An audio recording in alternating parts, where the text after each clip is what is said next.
자, 오늘은 전도서 6장입니다. 전도서 6장 1절부터 12절까지 말씀을 가지고요. 기준을 바꾸면 행복해진다. 기준을 바꾸면 행복해진다라는 제목으로 하나님 말씀 함께 나누도록 하겠습니다. 일전에 제가 그 책을 소개해주는 그런 프로그램을 한번 본 적이 있는데요. 이제 책을 소개해주는 프로그램을 보다가 이제 참 이게 재밌는 책을 한 권을 이렇게 소개를 받게 됩니다. 그 책의 제목이 이런 책입니다. 행복한 나라 부탄의 지혜. 그러니까 이제 부탄이란 나라를 여행 왔던 일본이 작가가 이 나라를 여행하고 온 다음에 글을 썼는데 그 제목이 행복한 나라 부탄의 지혜라는 겁니다. 근데 이 큰 타이틀 바로 위에 조그만한 글자로 뭐라 썼냐면 이렇게 써져 있더라고요. 97%가 행복하다고 느끼다. 그러니까 이게 뭐냐면요. 이 부탄의 나라가 어딘지 알아봤더니 이 그 중국하고 인도 사이 아주 조그마한 나라더라고요. 인구는 지금 한 78만 명 정도 되는 그런 나라인데 이 나라가 이제 가장 행복한 나라라고 뭐 이렇게 평가를 받고 있답니다. 그래서 이 책은 국민의 97%가 행복하대요. 그 나라 국민이요. 여러분 이게 가능할까요 이게? 근데 국민의 97%가 행복한 나라, 그러니까 행복한 나라 부탄의 지혜. 그러니까 이 나라가 왜 행복한가? 이거를 이곳을 여행 갔던 사람이 이 글을 쓴 건데 한 그 섹션을 한 4가지를 나눴더라고요. 제 1편에서는 그 나라의 정치 이야기를 하게 됩니다. 그래서 정치 이야기인데 큰 타이틀이 이런 타이틀이더라고요. 부탄이 행복한 나라의 그 부탄의 지혜는 첫 번째가 강대국을 지향하지 않는다. 그 나라는 정치적으로 강대국을 지향하지 않는데요. 그런데 그 밑에 조그마한 소제목들을 보니까 근대화를 서두르지 않는다. 미국 같은 초강국과는 관계를 맺지 않는다. 이런 식으로 그렇게 내용이 읽어보면요, 되게 재미있는 내용들이 있더라고요. 정치 말 그 다음에 편은 경제편인데 제 2장이 경제편인데 이 경제적으로 뭐가 이 사람들이 꿈꾸냐면요, 부자를 꿈꾸지 않는다. 이겁니다. 그 나라는 부자를 꿈꾸지 않는데요. 근데 그 밑에 소 제목이 지하 자원을 발굴하지 않는다. 지하 자원이 있는데 발굴 안 하는데요. 부자들이 원하는 게 않는 겁니다. 또 하나 보니까는 관광객 수를 제한한다. 부탄 들어오는 관광객 수가 제한이 되어 있던 것 같아요. 또 제 3편이 사회편인데요. 사회편은 그 이런 겁니다. 큰 타이틀이 자연보호가 가장 중요하다. 그래서 그 큰 타이틀 밑에 소제목으로 이렇게 써 있더라고요. 노숙자가 없다. 교육비가 무료이다. 병원비가 무료이다. 근데 제가 이거 소제목 보다가 사회편에서 가장 이렇게 감동적으로 읽은 말이 뭐냐면요. 거기 이렇게 썼더라고요. 첫눈이 내리는 날은 휴일이다. 그날은 첫눈 내리면 실제로 그 책 보니까 관공서가 첫눈 내리면요 문 닫아버린대요. 그러니까요. 첫눈이 내리면은 그날은 휴일이다. 여러분 되게 좋죠. 울산은 눈이 안 내려가지고 이거 하여튼 그러게 하니까요. 첫눈 내리면 첫눈 내리는 휴일이다. 이게 좀 낭만적인데 참 이게 그 나라가 이 사회면이 그런 거예요. 다음에 그 이제 정치, 경제, 사회 그다음 마지막에 생활편인데 이 생활편도 좀 웃깁니다. 이 생활편은 행복해지기 위해서 서두르지 않는다 이거예요. 근데 그 책의 소제목이 이런 게 있습니다. 부탄의 남편은 아내에게 잡혀 산다. 그러니까 남자들이 잡혀 사는 게 행복하대요. 그래서 그 나라는 그 부탄의 남편은 아내에게 잡혀 산다. 이 부탄 행복한 나라 부탄의 지혜 책의 그 소제목만 보더라도요. 얼핏 보면은 이게 이래가지고 행복할 수 있겠어라고 할 정도로 말이 너무 엉뚱하게 되게 많습니다. 근데 이 나라의 국민 97%가 행복하다는 거예요. 우리가 볼 때는 전혀 뚱딴지 같은 얘기예요. 아니 왜 지하자원을 개발합니까? 개발한 돈 들고 팔아야죠. 관광객이 와야 돈 벌 거 아니겠습니까? 우리 입장에서 이게 엉뚱한 얘기 같은데 부탄은 오히려 이것 때문에 국민이 행복하다는 거예요, 여러분. 근데 우리가 이거를 받아들일 때 이게 뭐 행복이야 라고 받아들인다는 것은 뭘까요? 우리가 너무 자본주의, 경제적인 논리에 내가 익숙하다는 겁니다, 우리는 경제적인 논리에 자본주의에 익숙하다 보니까 부탄처럼 이렇게 살아서는 행복할 수가 없어. 그렇게 생각이 든다는 얘기예요. 근데 부탄은 오히려 이렇게 97% 사람들이 행복하대요.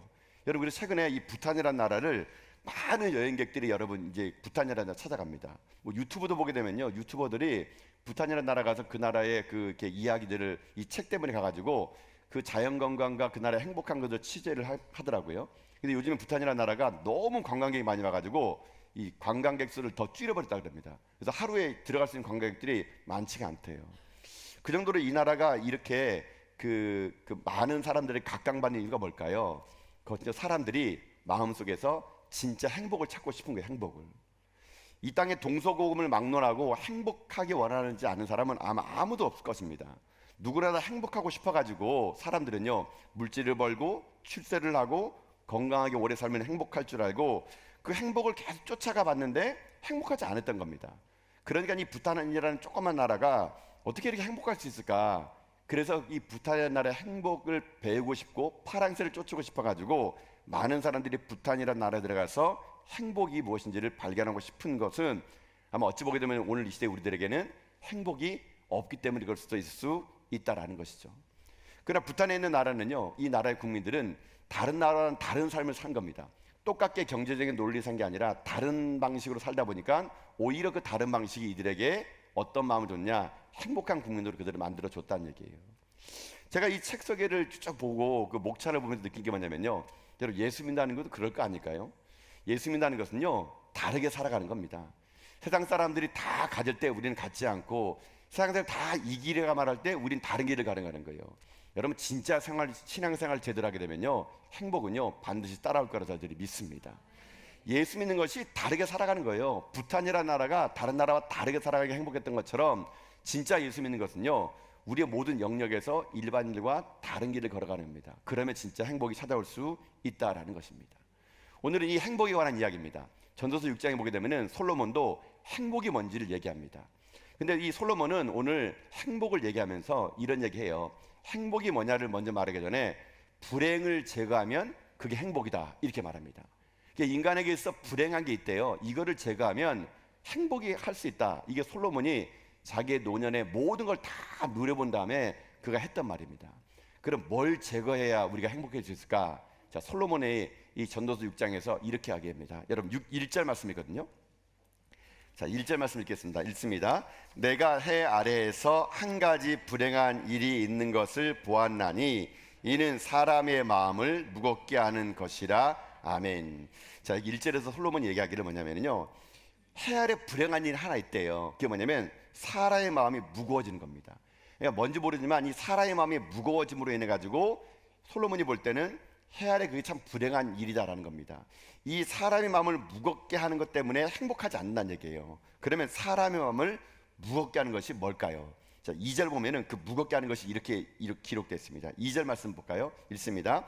어떤 사람은 그의 영혼이 바라는 모든 소원에 부족함이 없어 재물과 부요와 종기를 하나님께 받았으나 하나님께서 그가 그것을 누리도록 허락하지 아니하였으므로 다른 사람이 누리나니 이것도 헛되어 약한 병이로다. 아멘.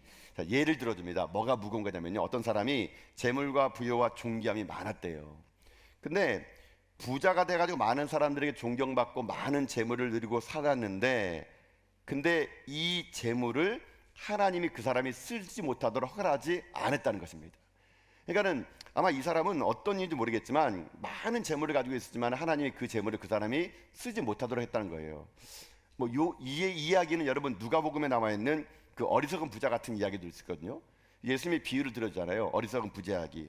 그 사람이 정말로 부유했습니다. 농사를 지어가지고 곡식이 많아지니까 이 사람이 하는 말이 뭡니까? 더 이상 곡식을 쌓아놓을 창고가 없는 겁니다. 그래가지고 그의 삶은 계속 곡식 창고를 쌓아놓는 게 그의 꿈이었어요. 그런데 하나님이 그에게 뭐라 합니까? 오늘 밤에 내 영혼을 내가 찾는다면은 이 모든 것이 누구의 것이 되겠느냐, 이렇게 말하는 겁니다. 아마 이런 누가복음의 비유 같은 이야기가 아까 솔로몬의 그 이야기 같아요. 많은 걸 소유했지만 하나님이 허락하지 않았다는 겁니다. 이런 사람 보고 뭐라 부르느냐? 많은 부유와 재물을 소유했지만 그거를 못 누리는 사람이 불행한 사람이라는 얘기예요. 그러니까 이걸 뒤집어서 말하면요, 부유와 재물과 그 모든 것을 누리려고 그러면 이 솔로몬이 하는 말이 그겁니다. 이 전도사가 하는 말이 뭐냐면은 이것이 내 노력으로 된 것이 아니라 하나님께로 왔음을 인정 먼저 하라는 얘기예요. 여러분, 하나님께로부터 왔음을 인정할 때 그것이 어떤 것이든 그것이 만족하는 인생이 되면은 행복한 사람이 될 수 있다라는 거예요. 여러분요, 결국 진짜 행복은 무엇이냐면요, 자기가 수고해서 얻은 것을 얻은 건 줄 착각하지 말라는 얘기입니다. 내가 노력하니까 얻었지, 내가 수고하니까 벌어들였지, 내가 땀 흘려서 월급 받은 거지, 이건 내가 한 거야, 이런 순간 그 재물을 그 사람이 누리지 못한다는 겁니다. 그러니까 행복해지려면 첫 번째가 무엇이냐, 이 모든 것이 하나님으로부터 왔구나, 이걸 인정하라는 거예요. 여러분, 그러면 행복할 수 있다는 것입니다. 여러분, 이것이 우리 가운데 행복의 첫 번째 조건이 될 수 있다는 거예요, 여러분. 여러분, 지금 우리가 누리고 있는 모든 것들이 다 하나님께로 왔음을 여러분 믿습니까? 내가 지금 자고 있는 집도, 타고 다니는 자동차도, 여러분 내가 입고 있는 옷들도 모든 게 다 내 수고를 했지만요, 하나님이 함께 하지 않는다면 여러분 우리가 살 수 없다는 것입니다. 그렇다면 여러분의 삶의 날마다 고백되어야 할 한마디 말은요, 행복하게 원하십니까?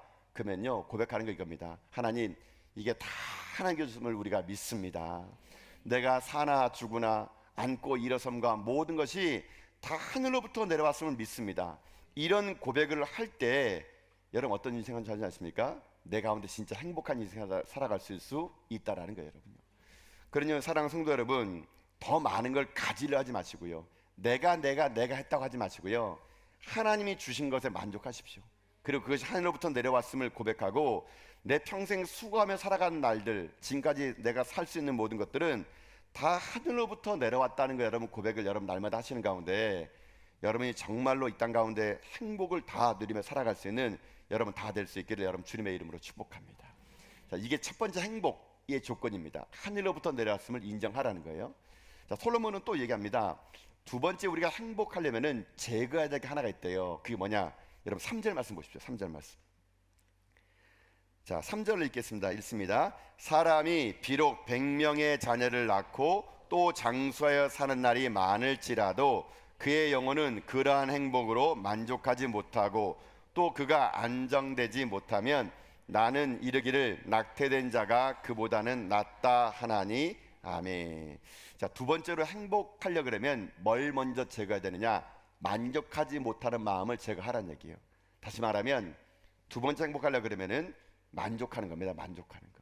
그러니까는 어떤 걸 내가 어떠하더라도 만족합니다 라고 하면 거기서부터 행복이 찾아오는데, 무엇을 주든지 간에 그걸 만족하지 못한다면 그 인생의 삶은요, 오늘 이 비유하기를 차라리 태어나기도 전부터 죽은 아이가 그 사람보다 행복할 것이다, 이렇게 말을 했다라는 거예요, 여러분요. 여러분 바로 이겁니다. 오늘 이 3절에 나와 있는 사람은요, 자녀도 많이 낳았나 봐요. 100명 낳고 복도 받고 건강하고 장수도 복을 받고 번성했지만 그의 인생의 삶은 늘 언제나 불행했다는 거 먼저 아십니까? 만족함이 없었다는 거예요, 여러분요. 여러분 보세요. 사람이라는 게 있잖아요. 이렇습니다. 다 가진다고 만족할까요? 사람의 욕심은요, 끝도 없습니다. 이거 안 가지면요, 내가 갖고 있는 모든 것들이 저거 하나 때문에 내가 갖고 있는 것들을 가치 없게 느껴지면요, 그때부터 불행해지기 시작하는 거예요. 여러분 이게 사단의 전략입니다. 자, 사단이 어떻게 전략을 짜냐면요, 아담과 하와가 선악과를 따먹잖아요. 하나님 얘기합니다. 동산 모든 걸 다 너에게 주겠다. 동산에는 모든 게 다 아담과 하와가 누릴 수 있는 거예요. 근데 딱 하나, 저기 동산 중앙에 있는 선악을 알게 하는 나무만은 너희들이 손대지 말아라, 이렇게 얘기합니다. 근데 사단은요, 그걸 틈을 노린 겁니다. 야, 이거 다 가지면 뭐 하겠어? 그거 하나 없는데. 그거 하나가 있어야 진짜 행복할 수 있어. 저거 하나 때문에 니들이 불행한 거야. 저거 없으면은 이거 가지는 게 아무 의미가 없어. 사단은요, 끊임없이 모든 걸 다 가졌는데 불구하고 하나를 못 가진 것 때문에 만족감이 없게 만든 겁니다. 인간의 그 틈을 노린 거예요. 그래서 사단은 어떻게 합니까? 그 틈을 노려가지고 그거 하나가 있어야 돼. 그거 있어야 네가 행복할 수 있어. 결국 인간은 어떻게 합니까? 모든 걸 다 가졌음에도 불구하고 그거 하나 더 가겠다고 손 뻗는 바람에 인간이 타락하고 죄 가운데 살 수밖에 없는 이유는 바로 그 만족하지 못한 마음 때문에 그렇다는 거예요, 여러분요. 여러분, 그러니 여러분의 삶에 오늘도 뱀이 여러분을 꼬임을 할 거예요. 여러분이 지금까지 여러분 살면서 여러분 얼마나 많은 걸 누리며 살아갑니까? 근데 그걸 만족하지 못하는 겁니다. 그래서 차를 사게 되면요, 그 차를 사가지고 더 큰 차 사는 사람과 비교해가지고 자꾸만 더 욕심이 커지는 거죠. 집도 마찬가지입니다. 지금 살고 있는 집이 참 2명 살기에는 너무나 넓은 집에도 불구하고 남들과 비교하다 보면 작다 그래가지고 더 넓은 집에 만족함이 없는 겁니다. 그런 만족함이 없다 보니까 어떻게 됩니까? 항상 자기는 불행하다고 느껴지는 거예요, 여러분요. 그런 인생의 삶을 솔로몬이 뭐라 말하냐? 7절에서 이렇게 합니다. 7절. 자, 7절 말씀 보겠습니다. 읽겠습니다. 사람의 수고는 다 자기의 입을 위함이나 그 식욕은 채울 수 없느니라. 아멘. 자, 이건 비유인데요, 식욕을 채울 수 없다는 건 뭐냐면 인간은 만족하지 못한다는 거예요. 끊임없이 인간은요, 자기 인생의 삶이 무언가를 더 얻으려고 더 올라가다 보면 그 더 얻으려고 하는 것 때문에 어떤 인생이 되느냐? 불행한 인생이 될 수밖에 없다라는 겁니다. 여러분, 그러니 여러분의 인생 삶에 지금 만족이 있습니까? 아니, 만족이 없습니까? 만족이 없다 그러면 여러분 삶이 불행한 거예요, 여러분요. 여러분 오늘도 여러분에게 주어진 많은 것들 거기서 감사할 수 있게 여러분 주님의 이름으로 축복합니다. 내가 지금 있는 게 가장 좋은 거예요. 지금 여러분 지금 함께 살고 있는 남편과 아내 있지 않습니까? 여러분 그 남편과 아내가 가장 여러분에게 맞는 남편이고 맞는 아내예요. 왜 우리 여성분들 양관식만 찾으려 그러십니까? 양관식 찾다 보면 학시를 만나요. 학시를. 여러분 지금 내게 있는 남편이 가장 내 가운데 양관식이에요. 가장 양관식 하니까 무슨 말인지 모르시는 것 같은데 폭삭 속았수다에 보면은요 거기 보면 애순이 남편이 양관식이에요. 그 드라마 때문에 요즘 남자들의 얼굴을 못 들어요. 그래서 이상의 남자는 딱 두 종류밖에 없대요. 양관식과 학시 두 명밖에 없다 그럽니다. 그래서 많은 사람이 학시로 살아가는 바람에 힘든 것 같은데 여러분 지금 내 옆에 있는 남편이요 가장 여러분에게 좋은 남편이에요. 여러분 지금 내 옆에 함께 있는 아내가요 여러분 세상에서 둘도 없는 여러분 아내입니다. 여러분 그 아내와 남편을 서로 존중하고 사랑하셔야 돼요. 여러분 내가 다니는 교회가 제일 좋은 교회는 믿습니다. 전화교가 제일 좋은 교회는 믿습니다. 이게 만족이에요. 뭘 하든지 간에 여러분 이 만족을 하게 되면요 불행이 없어요. 행복합니다. 여러분 오늘도 주방에 가보니까 음식을 정말 맛깔나게 여러분 카레를 했더라고요. 정말 저는 145태 때 이후에 이런 카레 처음 먹어봅니다. 여러분요 8.15 강복 이후에 이런 카레는 제가 먹어본 적 없는 것 같아요. 그러니까 너무 맛있어가지고 먹다가 쓸 뻔해가지고요 의자 자꾸 먹었어요. 떨어질까 봐 해가지고. 여러분 뭘 하든지 간에 만족하면은요 그게 감사가 되고 기쁨이 되는데 뭐 하나 하더라도 이것도 무슨 음식이라고 먹으라고 해? 이렇게 하면은요 끝도 없습니다. 여러분요 인간의 욕심은요 식욕은요 그거 감당 못합니다. 여러분 그래서 솔로몬 보십시오. 저는 이 솔로몬의 전설을 제가 계속 묵상하면 느끼는 뭐냐면요 솔로몬만큼 여러분 다 가진 사람이 어디 있습니까? 이 사람은 왕이에요. 왕. 여러분요 신분이 우리하고 달라요. 출신부터가 이 사람은요 다윗의 후손이고 혈통으로부터 이 사람은 우월합니다. 왕의 후손이에요. 사는 것도 뭐 우리처럼 무슨 뭐 자이 몇 평 안 사는 겁니다. 이 사람은 왕궁에 살아요. 왕궁에요. 이뿐입니까? 이 사람이 지혜가 얼마나 뛰어납니까? 부가 얼마나 많습니까? 솔로몬이요 은이 돌멩이처럼 많았대요.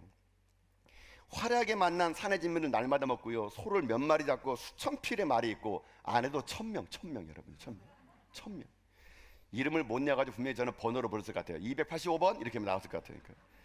여러분 모든 걸 솔로몬만큼 모든 걸 누린 사람은 어디 있습니까? 근데 솔로몬이 뭐라고 합니까? 전도서의 그 가장 핵심적인 말 헛되고 헛되며 헛되고 헛되니 모든 것이 헛되도다. 여러분 행복은요 소유에 있는 것이 아니라는 거예요. 여러분요 내가 많은 걸 가져야 행복한 것이 결코 아니라는 겁니다. 부탄야라는 나라가 얘기했잖아요. 부탄야라는 정말 소유가 행복한 나라가 아니에요. 그 나라의 존재 자체가 그에게 행복을 준 거거든요.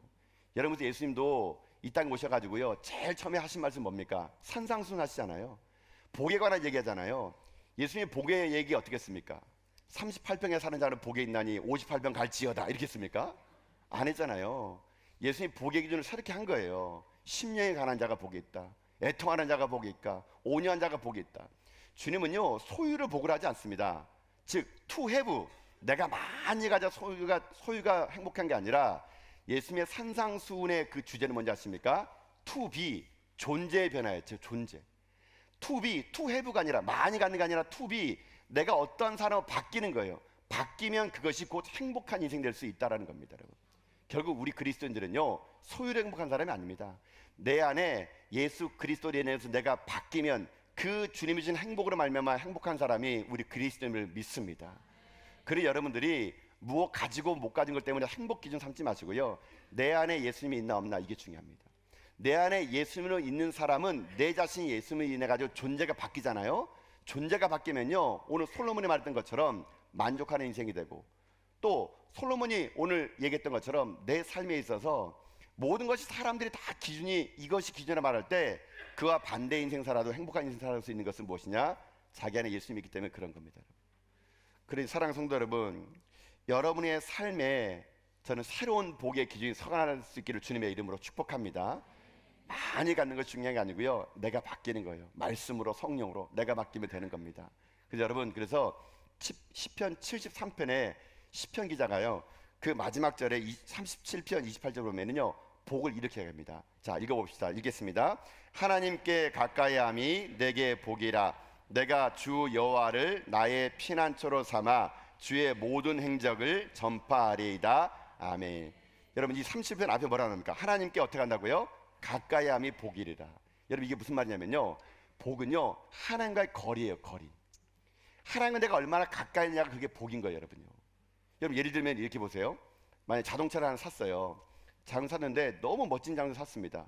근데 이 자동차를 가지고 내가 날마다 교회를 오면은요, 이게 복입니다. 자동차가. 그래서 자동차를 샀는데 너무 좋은 차 사다 보니까 맨날 들로 산으로 돌아다니고 캠핑 가고 그러는 바람에 교회를 멀리 간다? 그러면 그 자동차는 복이 아니에요. 여러분요. 여러분 그래서 여러분이 갖고 있는 것 중에서 이게 복이고 아닌 걸 어떻게 구분하냐면요, 이것 때문에 내가 하나님과 가까워지면 그건 복입니다. 근데 이것 때문에 하나님과 멀어지잖아요? 그건 복이 아니에요. 시편 기자가 얘기잖아요. 하나님께 가까이 함이 복이라는 거예요. 내 존재가 바뀌고 하나님으로 만족하면 하나님께 가까이 가게 돼 있는 거예요. 그러니 오늘 이 시간 저는요, 이 자리에 오신 여러분이 복임을 믿습니다. 이 주일 아침부터 여러분 많은 봉사도 하고 수고도 하시고 얼마나 여러분 힘드세요. 또 이 오후의 시간 밥도 오늘 카레 8.15 강복위에 가장 맛있는 카레밥 먹은 여러분, 지금 얼마나 여러분 졸리겠습니까? 지금 눈은 뜨고 있지만 지금 인생의 삶은 거의 지금 이제 천국에 입성하신 분이 많이 계시잖아요. 그래도 이 자리에 앉아가지고 눈 부릅뜨고 지금 이쑤시개로 막 꼬집어가면서 앉아있는 분이 복임을 믿습니다. 여러분 하나님 가까이면 복이에요. 이게 진짜 복이에요. 그러니 여러분 날마다 인생의 삶에 있어서 소유 그게 아닙니다. 만족하셔야 돼요. 감사하셔야 돼요. 그리고 하나님 앞에 그 자체가 내 삶의 복된 삶을 믿고 여러분 이 땅에 주를 모시는 그날까지 세상 헛된 거 잡지 마십시오. 헛된 거 뭔지 아세요? 솔로몬이 이 전도서에서 그 헛된 걸요 이렇게 마무리합니다. 12절 보세요 한번요. 자, 11절 읽겠습니다. 읽습니다. 헛된 생명의 모든 날을 그림자같이 보내는 일평생의 사람에게 무엇이 낙인지를 누가 알며 그 후에 해 아래에서 무슨 일을 있을 것을 누가 능히 그에게 고하리요. 아멘. 자, 헛된 날을 뭐라 말하냐면 여기 보니까 그림자같이 보내는 날이래요. 여러분 그림자가 실체가 있습니까? 그림자가 만질 수 있습니까? 그림자가 이름이 있습니까? 없다는 거예요. 하나님으로 만족하지 못한 인생의 삶이 꼭 이어갔다는 겁니다. 그림자 같은 거예요. 그림자 같은 거. 헛된 인생을 살아간다는 겁니다. 이게 바로 불행한 자라는 거예요, 여러분요. 그러니 오늘 여러분 우리 인생의 삶이 길게 200년, 300년 그렇게 살아서 여러분 만족하지 못한 인생 사는 것보다는 내가 짧은 생을 산다 하더라도 만족하고 감사하고 내게 주어진 것으로 인하여 하나님께 가까이 가는 것이 복임을 알고 여러분 날마다 이 땅의 삶을 살아갈 때 그거 무엇 하나 못 가졌다고 아둥바둥하지 마시고 내 삶에 주신 하나님의 것이 얼마나 많은지를 여러분요 한번 세어보세요. 우리 찬양 부르지 않습니까? 받은 복을 세어보라고요.